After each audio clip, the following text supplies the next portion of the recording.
इंशाअल्लाह। और मैं कहता हूँ, कल भी मैंने कहा कि ऐसी बातिल नजरिए और बातिल तबके के खिलाफ अगर मैं अकेला भी लड़ूंगा तो इंशाअल्लाह सवाद आज़म कहलाऊंगा।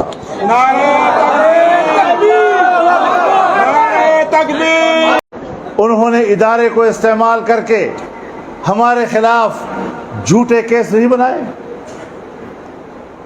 बनाने की कोशिश नहीं की, लेकिन हमने क्या जवाब दिया?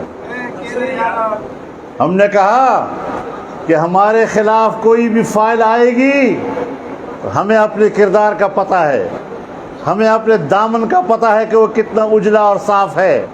अगर तुमने बदनीयती के साथ हमारे दामन पर काला दाग लगाने की कोशिश की, वो फाइल हम तुम्हारे मुंह पे मार देंगे।